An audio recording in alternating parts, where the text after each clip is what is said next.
December 3rd, 1941. Berlin, Germany. A cream-coloured envelope sits on Major General Erich von Manstein's desk, forwarded from his mother's estate in Liegnitz. The handwriting is familiar, steady, precise, the same hand that taught him to write 40 years earlier. The letter should have been routine. My dearest Erich, I write not as your mother, but as a student of history. You have always seen war as chess. I beg you to see it as poetry. The spaces between moves matter as much as the moves themselves. Von Manstein had received hundreds of tactical briefings in his 25-year military career. This 3-page letter from his 72-year-old mother would prove more influential than all of them combined. Within 6 months, her philosophical approach to warfare would reshape German military doctrine and create the strategy that nearly broke the Soviet Union at Stalingrad. The letter arrived at a critical moment. Operation Barbarossa, Hitler's invasion of the Soviet Union, had stalled outside Moscow. German forces, despite capturing 3 million Soviet prisoners and advancing 600 miles in 5 months, faced their first winter without victory. Traditional military thinking suggested consolidating positions and resuming offensive operations in spring. Von Manstein's mother proposed something different. She referenced Sun Tzu's The Art of War, which he had been translating from English to German as a personal project. But her insight went deeper. The Russians understand space, she wrote. They trade territory for time. You must make them trade time for space they cannot afford to lose. Her analysis identified a crucial vulnerability in Soviet defensive strategy. While German commanders focused on Moscow's symbolic importance, she recognized that Stalin's regime depended on industrial production in southern cities, Stalingrad, Kharkov, the Caucasus oil fields. These weren't just strategic objectives. They were the Soviet Union's lifeline. Von Manstein had always been considered brilliant but orthodox. His planning for the invasion of France in 1940 followed established German military principles: concentrate forces, achieve breakthrough, exploit with speed. It worked because France expected conventional warfare. The Soviet Union was different. It had space, reserves, and a willingness to accept casualties that would have broken any Western nation. His mother's letter included detailed annotations comparing Napoleon's 1812 campaign with current operations. She noted that Napoleon failed not because he reached Moscow, but because he never forced Russia to defend what it truly valued. You captured their capital of ceremony, she wrote. You never threatened their capital of survival. The letter contained 16 pages of handwritten analysis, complete with hand-drawn maps showing industrial centres, railway networks, and population densities. She had spent 3 months researching Soviet economic infrastructure, using pre-war trade journals and geographic surveys available in university libraries. Military historians would later discover she consulted with economics professors at the University of Breslau, presenting her research as academic interest in Soviet industrialization. She told them she was writing a book about maternal advice for sons in military service, an acceptable hobby for an elderly woman in 1941 Germany. But as dawn broke over Berlin on December 4th, von Manstein had no idea that his mother's analysis would reach Hitler's desk within 3 weeks, or that her concept of economic warfare would become Fall Blau, Case Blue, the 1942 summer offensive. What happened next would transform Wehrmacht's strategy and very nearly determine the outcome of the entire Eastern Front. 3 weeks later, at the Wolfschanze headquarters in East Prussia, von Manstein presented a strategic proposal that stunned Hitler's inner circle. The proposal's philosophical foundation, fighting for economic targets rather than symbolic victories, came directly from his mother's letter, though he never mentioned her authorship. General Franz Halder, chief of the General Staff, immediately recognized the departure from traditional German doctrine. "You're suggesting we ignore Moscow?" he asked. Von Manstein's response was carefully crafted. "I'm suggesting Moscow is already irrelevant. The Soviets proved that by holding us outside the city, the war cannot be won by capturing buildings. It must be won by breaking their capacity to fight. Seize what they cannot replace, and they must either surrender or collapse." The concept was revolutionary for Wehrmacht planning. Since 1939, German strategy had focused on decisive battles of annihilation, surrounding and destroying enemy armies in massive encirclements. Von Manstein's mother had identified a fundamental flaw in this approach when fighting the Soviet Union. There were always more Soviet armies. Russia's population of 190 million could sustain losses that would be catastrophic for Germany's 70 million. Her letter had included a crucial statistic. The Caucasus region produced 86% of Soviet oil. Stalingrad controlled the Volga River, through which 75% of Soviet Lend-Lease supplies flowed from Iranian ports. The industrial complex around Kharkov manufactured 40% of Soviet tanks and aircraft. These weren't just military targets, they were the Soviet Union's central nervous system. Von Manstein's presentation included detailed logistics analysis, showing that capturing these economic centres would cripple Soviet military production within 4 months. He projected that without Caucasus oil, the Red Army's mechanized divisions would become static defensive positions. Without Stalingrad's river transport, Stalin's armies would starve. Without Kharkov's factories, Soviet equipment losses would become irreplaceable. Hitler was intrigued but skeptical. He had spent 18 months focused on Moscow's political significance. The shift to economic targeting represented a complete reversal of strategy. "What makes you certain this approach will succeed where our current operations have not?" he demanded. The answer came from another section of his mother's letter. She had analysed British economic warfare against Germany during World War I, the naval blockade that slowly strangled German industrial capacity and contributed to the 1918 collapse. "The British didn't defeat our armies in the field," von Manstein explained. "They defeated our ability to sustain armies in the field. We should apply the same principle to the Soviets, but on land rather than at sea." The proposal included operational details for a 3-phase campaign. Phase 1, spring offensive to capture Kharkov and secure Ukrainian grain production. Phase 2, summer drive to Stalingrad, cutting the Volga supply line. Phase 3, autumn push into the Caucasus, seizing the oil fields before winter.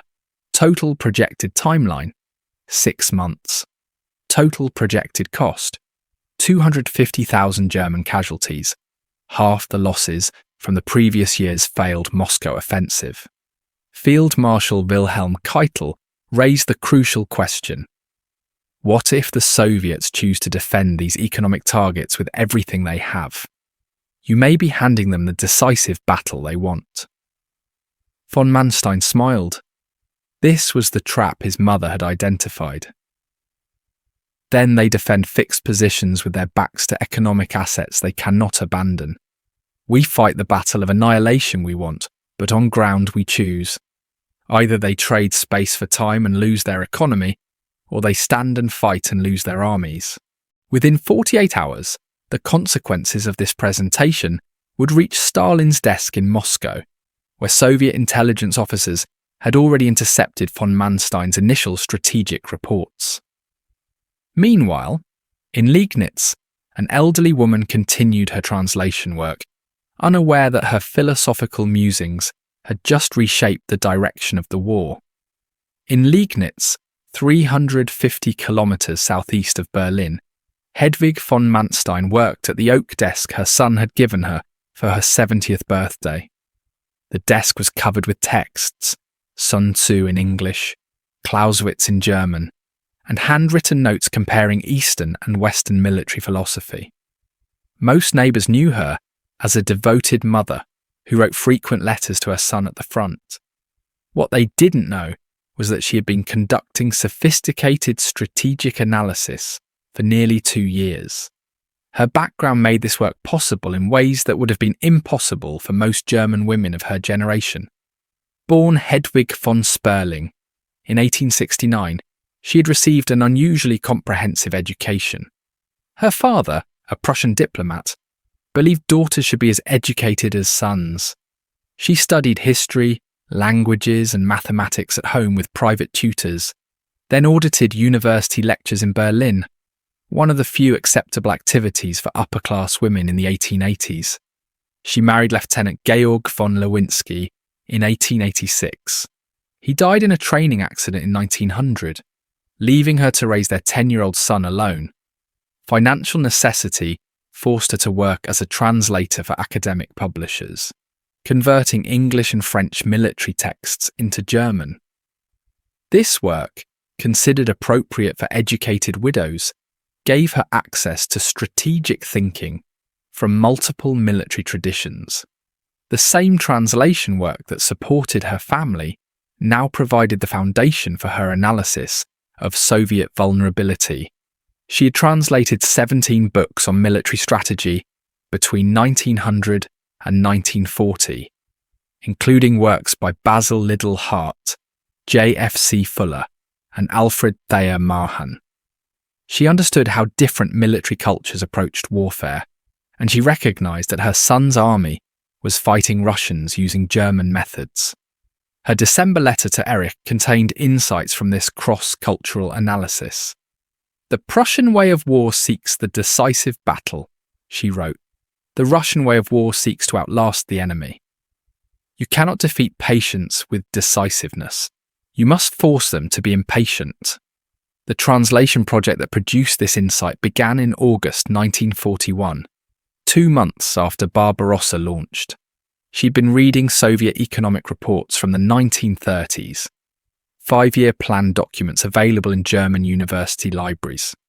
These documents, intended as propaganda about Soviet industrial achievement, inadvertently revealed every critical factory, power plant, and transportation node in the Soviet Union.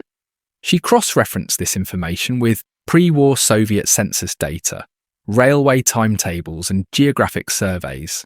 Using coloured pencils, she created detailed maps showing where Soviet industrial production was concentrated. The pattern was clear. While Moscow had political significance, the real Soviet industrial heartland stretched from Kharkov through Stalingrad to the Caucasus. Her method was meticulous. She tracked every Soviet industrial facility mentioned in the 5-year plan documents, noting production capacity, workforce size, and railway connections. She calculated transportation times between facilities, estimated fuel consumption for Soviet mechanized units, and projected how quickly production would decline if specific facilities were captured. By November 1941, she created a 200-page analysis of Soviet economic vulnerability.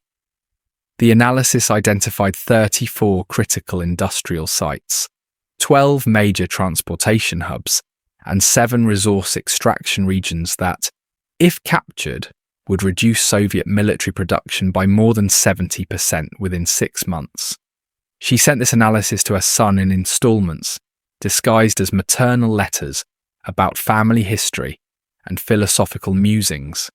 Military censors, if they reviewed the letters at all, saw an elderly mother sharing her thoughts on warfare with her general son. Touching perhaps, but militarily irrelevant. The same approach that had allowed her to work as a translator, a profession considered beneath notice by military establishments, now allowed her strategic analysis to bypass the dismissive attitudes that would have greeted formal proposals from a woman, regardless of their merit. Within 3 months, the consequences of her quiet work would reach Hitler's strategic planning sessions, where her son carefully presented her insights as his own professional analysis. What happened next would determine whether the Soviet Union survived 1942 At 2:30 a.m. on January 12, 1942, in the Kremlin's secure communications room, Joseph Stalin read the intelligence summary that confirmed his worst strategic fears. Soviet agents in Germany had intercepted fragments of von Manstein's economic warfare proposal, and the implications were catastrophic. NKVD Colonel Viktor Abakumov delivered the briefing with unusual urgency. The Germans are shifting strategy. They're no longer focused on Moscow. Their summer offensive will target industrial centres, Kharkov, Stalingrad, the Caucasus oil fields. They're trying to starve us rather than defeat us. Stalin understood immediately. The German shift represented a fundamental change in the nature of the war. Throughout 1941, he had traded space for time, allowing Wehrmacht advances while building reserves for counter-offensives. This strategy worked because German objectives were geographic: capture Moscow, reach the Volga, establish defensive lines. Economic objectives were different. You couldn't trade an oil field or a factory complex for time. Once captured, they were gone. The intelligence reports included detailed analysis of how German planners had identified Soviet vulnerabilities. The Caucasus produced 24 million tons of oil annually, 90% of Soviet fuel production. The industrial triangle of Kharkov, Stalingrad, and Rostov manufactured 6,800 tanks per year, 65% of Soviet armour production. The railway network connecting these centres moved 380 million tons of freight annually, the circulatory system of the Soviet war economy. Marshal Georgy Zhukov, summoned to the meeting at 3 a.m., recognised the strategic trap. If we defend these positions with maximum force, we're fighting the decisive battle the Germans want. If we don't defend them, we lose our capacity to continue fighting. Stalin's response revealed why he had survived Soviet politics for 20 years.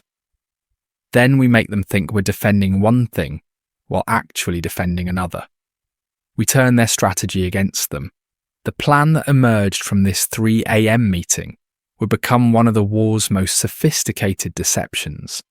Soviet forces would appear to concentrate on defending Stalingrad, making it seem like the decisive battle the Germans wanted. Meanwhile, Stalin would secretly shift industrial production eastward, beyond the Urals, where German forces couldn't reach. By the time Germany captured Stalingrad, they would be fighting for an economically worthless symbol, while Soviet production continued safely in the east. But this plan required time, at least 6 months to relocate factories, train workers, and establish new production facilities. Stalin needed to delay the German summer offensive while maintaining the appearance of normal defensive preparations. Intelligence Chief Lavrenti Beria proposed an elegant solution. Soviet agents would feed German intelligence false information, suggesting that Soviet defences were concentrated around Moscow and Leningrad, while economic centres remained lightly defended. The Germans, believing their strategy was secret, would think they had identified an exploitable weakness. The deception worked on multiple levels. German reconnaissance would observe real Soviet defensive positions around Moscow, proof that the Soviets remained focused on defending the capital. What they wouldn't see were the trains moving eastward every night, carrying entire factory complexes piece by piece into Siberia. Colonel Abakumov provided the numbers. Between January and June 1942, Soviet railways moved 1,523 complete factory facilities eastward, an average of 8 factories per day. Each move required 40 to 60 train cars. Total railway traffic dedicated to industrial evacuation, 1.5 million train cars over 6 months. The operation was so massive it should have been impossible to conceal. But the Soviets had one advantage the Germans didn't anticipate: their willingness to sacrifice. While moving factories east, Stalin maintained production at existing facilities in Ukraine and southern Russia, even knowing these facilities would soon be overrun. Workers continued manufacturing tanks and aircraft that would fight for weeks before the factories fell. This created a brutal calculation. Every week of continued production in threatened facilities cost Soviet lives but bought time for eastern facilities to become operational. Stalin made the calculation without hesitation. Production continues until the Germans are at the factory gates. Evacuate the machinery the night before. Marshal Alexander Vasilevsky raised the human cost. We're asking workers to stay in place while the Germans advance. Evacuation trains will be the last ones out. If the timing fails, Stalin interrupted. Then they become casualties of war, like soldiers. The factories in the Urals will employ new workers. We have 190 million people. We'll find more workers. Within weeks, the consequences of these parallel strategies, von Manstein's economic targeting and Stalin's industrial evacuation, would collide in the spring mud of Ukraine, where the first phase of Case Blue would begin. Meanwhile, in the Urals, the first relocated factories were beginning production, hidden from German reconnaissance 2,000 kilometres behind the front lines. On March 15, 1942, Hedwig von Manstein sent her son a letter that would haunt him for the rest of his life. Unlike her previous strategic analyses, this one carried a personal warning that transcended military planning. Erich, I fear you have given them a strategy they can understand, but a war they cannot win. The Russians have something we do not. They can lose everything and still have more to lose. The letter arrived as von Manstein prepared for Case Blue's initial operations. His mother's earlier analysis had been validated by Wehrmacht intelligence. Soviet forces were indeed concentrated around symbolic objectives, while economic centres remained comparatively undefended. Everything suggested the strategy would succeed. But Hedwig had continued her research through the winter, and she had discovered something troubling. Soviet census data from 1939 showed 170 million people living in European Russia, the part of the Soviet Union accessible to German forces.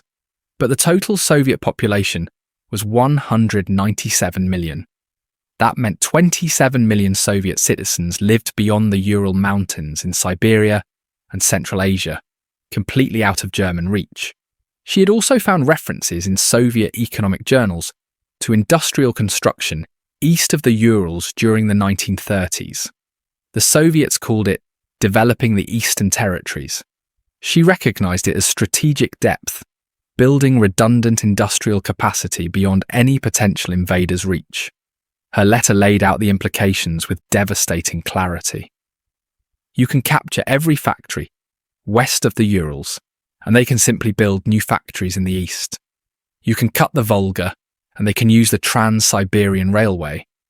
You can take the Caucasus soil, and they can develop Siberian fields. They have strategic space that Napoleon never encountered, and we cannot overcome. Von Manstein initially dismissed his mother's concerns.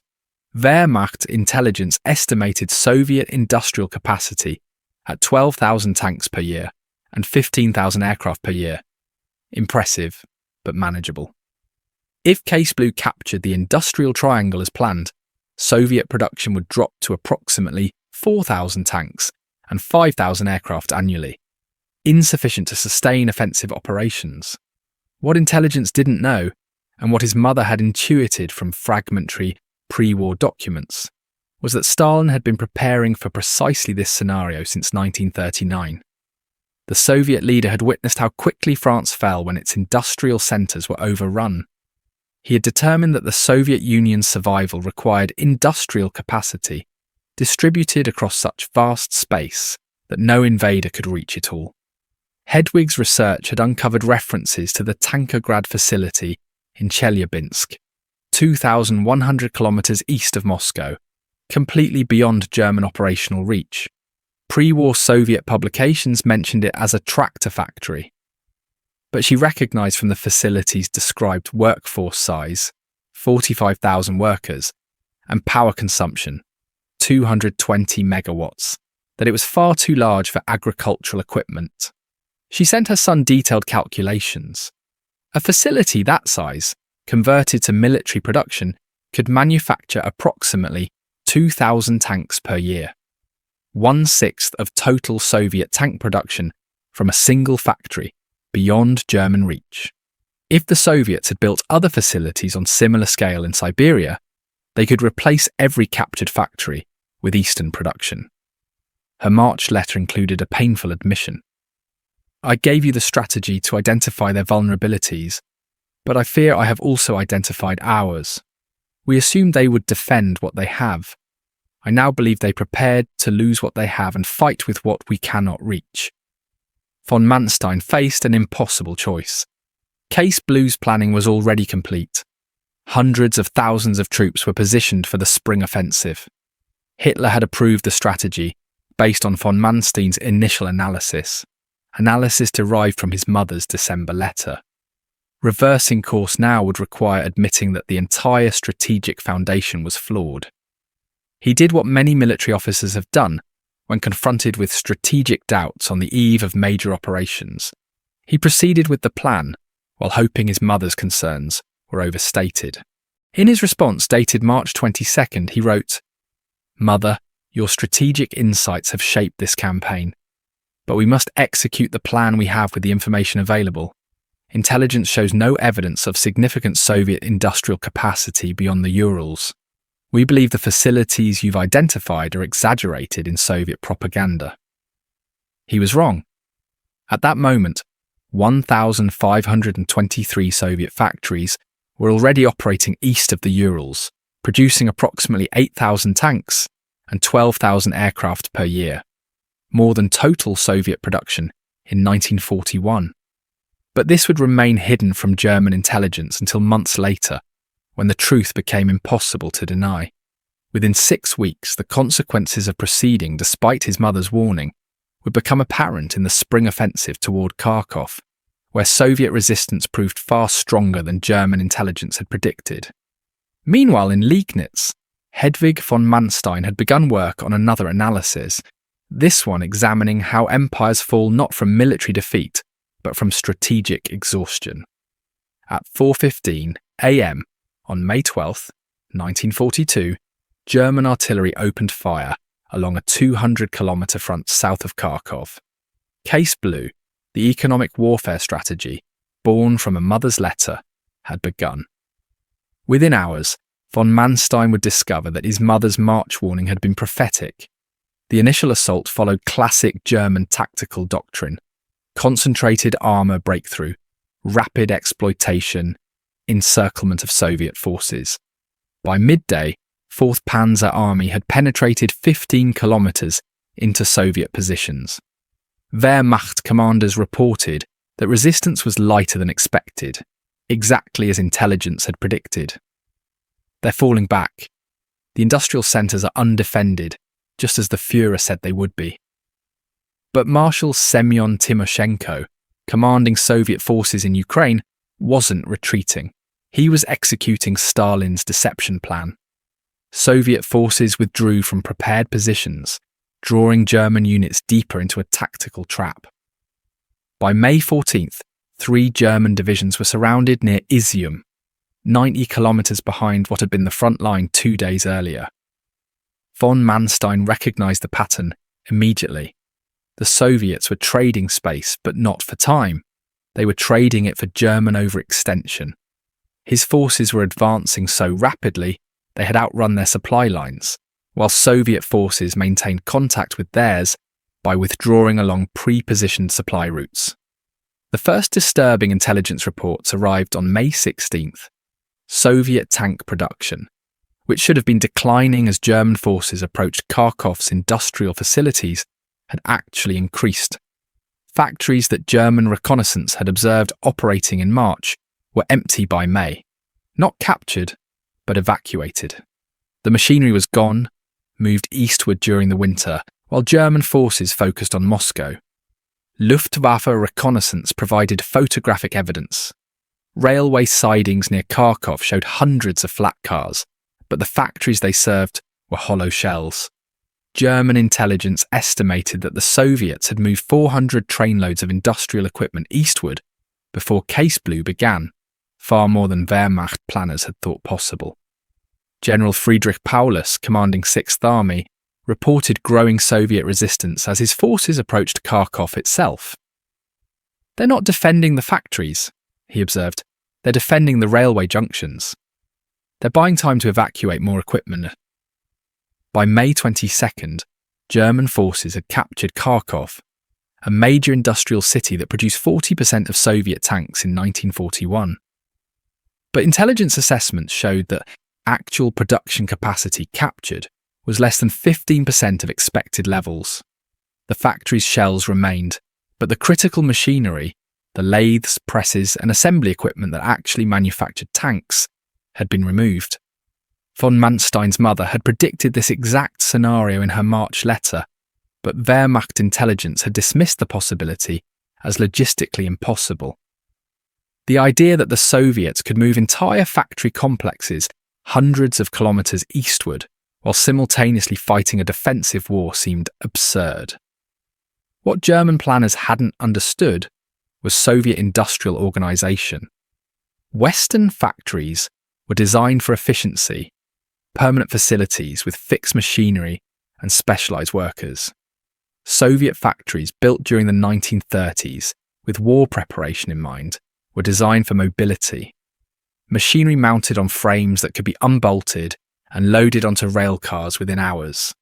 Workers organised in teams that could disassemble, transport, and reassemble production lines in new locations. The operation was brutally efficient. Soviet workers received orders to evacuate factories with 48 hours' notice. They worked in shifts around the clock, dismantling machinery while continuing production. The last tanks rolled off assembly lines in Kharkov on May 19th, 3 days before German forces entered the city. By then, the equipment that made those tanks was 800 kilometres east, being reassembled in Chelyabinsk. Colonel Reinhard Gehlen, chief of Wehrmacht Eastern Intelligence, provided the devastating assessment on May 24th. The Soviets evacuated approximately 60% of Kharkov's industrial capacity before our arrival. Current intelligence suggests similar evacuations occurred at other industrial centres during the winter. We may be capturing buildings while they preserve capability. Hitler's response to this report was volcanic. He had approved Case Blue based on von Manstein's analysis that economic warfare would cripple Soviet production. Now, after 2 weeks of costly offensive operations, German forces had gained territory, but captured far less industrial capacity than planned. Von Manstein received the Führer's summons on May 25th. The meeting at Rastenburg would determine whether Case Blue continued towards Stalingrad and the Caucasus, or whether the entire strategy was abandoned as fundamentally flawed. Before departing for Rastenburg, von Manstein read his mother's March letter again. Her warning now seemed less like motherly overcaution and more like strategic prophecy. They can lose everything and still have more to lose. The Soviets had lost Kharkov but preserved their capacity to continue fighting. Within 72 hours, the consequences of this realisation would lead to the most fateful decision of Case Blue, whether to continue the offensive towards Stalingrad, despite evidence that the strategy's underlying assumptions were wrong. Meanwhile, in the Urals, evacuated factories were already producing their first tanks, manufactured with machinery that German forces thought they would capture in Kharkov. In the Wolfschanze briefing room on May 28, 1942, von Manstein faced Hitler's rage and his own strategic doubts. The meeting would determine not just Case Blue's future, but the direction of Germany's entire war in the East. Hitler spoke first, his voice controlled but dangerous. "You promised me that capturing Kharkov would reduce Soviet tank production by 40%. The Soviets are producing more tanks than before we captured it. Explain." Von Manstein had prepared for this confrontation, but the explanation required admitting that his strategy, derived from his mother's December analysis, had contained a critical blind spot. "Mein Führer, Our intelligence correctly identified Soviet industrial locations. What we failed to identify was their capacity to relocate that industry. They prepared to lose what we planned to capture. Field Marshal Wilhelm Keitel demanded cancellation of Case Blue's remaining phases, the drive to Stalingrad and the Caucasus offensive. We're advancing toward objectives that may be as hollow as Kharkov. We're spending resources capturing buildings while they preserve capability in locations we cannot reach. But Hitler saw the situation differently, and his analysis contained a brutal logic. If we stop now, we've gained nothing, a devastated city with empty factories. If we continue to Stalingrad, we control the Volga River. Even if they've moved factories, they cannot move rivers. We cut their supply lines. Von Manstein recognized the strategic pivot Hitler was proposing. The campaign's objective was shifting from economic destruction to geographic strangulation. Instead of capturing Soviet industrial capacity, Germany would isolate it by seizing transportation networks. The Volga River moved 50 million tons of freight annually, connecting central Russia with the Caucasus and Caspian Sea. Controlling Stalingrad meant controlling the river. The city's symbolic value, it bore Stalin's name, was secondary to its function as the Soviet Union's primary north-south transportation artery. General Franz Halder provided supporting analysis. Soviet industrial evacuation, while impressive, had created new vulnerabilities. Factories relocated to the Urals were now 2,000 kilometers from the front lines. They depended on long supply lines to deliver raw materials and transport finished products to combat units. The Trans-Siberian Railway and the Volga River were the primary routes for this traffic. Cut those routes, and their relocated factories become irrelevant. They can produce all the tanks they want in Siberia, but if they can't transport them to the front, production doesn't matter. Von Manstein saw the logic, but also the trap his mother had identified. Then they defend Stalingrad with everything they have, because they must defend it. We're no longer fighting for what they can abandon, we're fighting for what they cannot lose. Hitler smiled. Exactly. We're forcing them to fight the decisive battle we want, but on ground we choose. They can retreat from industrial centres, but they cannot retreat from a river that sustains their entire southern front. The meeting continued for 3 hours, with von Manstein walking a careful line between supporting the revised strategy and noting its risks. The original Case Blue had aimed to capture Soviet economic assets quickly, before they could be evacuated. The revised strategy accepted that economic destruction had failed, but argued that geographic control could achieve the same result through isolation rather than capture. General Ewald von Kleist, commanding 1st Panzer Army, raised the operational challenge. Stalingrad is 600 kilometers from our current positions. The Soviets know we're coming. They've seen our direction of advance. They'll concentrate everything on defending the city. Hitler's response revealed how completely the strategy had evolved. Let them concentrate. Every soldier they commit to Stalingrad is a soldier not defending the Caucasus. We fight them at Stalingrad while a secondary offensive seizes the oil fields. They cannot defend both. This was the revised Case Blue, a 2-phase campaign where Stalingrad served as an anvil, fixing Soviet forces in place, while German forces struck toward the Caucasus. Von Manstein recognized that this strategy bore almost no resemblance to his original proposal. The economic warfare concept had been transformed into something closer to traditional German operational art. Fix the enemy in one location while manoeuvring elsewhere. But there was one crucial difference from the traditional operations. Previous German campaigns had sought to encircle and destroy Soviet armies. Case Blue's revised objective was to control geography that would make Soviet armies irrelevant, capture Stalingrad, seize the Caucasus oil fields, and Soviet forces would slowly starve from lack of fuel and supplies, regardless of how many soldiers or tanks they had. The meeting concluded with Hitler's directive. Case Blue would continue. 6th Army under Paulus would advance on Stalingrad. 1st Panzer Army would drive into the Caucasus. Timeline: reach Stalingrad by August, secure the oil fields by October, before winter arrived. Von Manstein left the meeting with profound misgivings. The strategy had evolved from his mother's philosophical insights about economic vulnerability into a conventional offensive with geographic objectives. More troubling, the timeline required German forces to advance 800 kilometres in 4 months, an average of 6.5 kilometres per day, through contested terrain while maintaining extended supply lines. He drafted a letter to his mother that evening, never sent. "You warned that they could lose everything and still have more to lose. Now we're trying to take what they cannot lose, which means they'll fight with everything they have. I fear we've turned your strategic insight into a tactical trap." Within 3 weeks, the consequences of the revised strategy would become apparent as German forces approached Stalingrad, where Soviet resistance intensified with every kilometre. Meanwhile, in the Kremlin, Stalin read intelligence reports about the May 28th meeting with satisfaction. The Germans were doing exactly what his deception plan had intended them to do. By November 1942, von Manstein stood in the ruins of his strategy and his mother's reputation. 6th Army was surrounded in Stalingrad, 300,000 men, trapped in a city they had captured but couldn't hold. The economic warfare strategy, born from a mother's philosophical letter, had become the war's greatest catastrophe.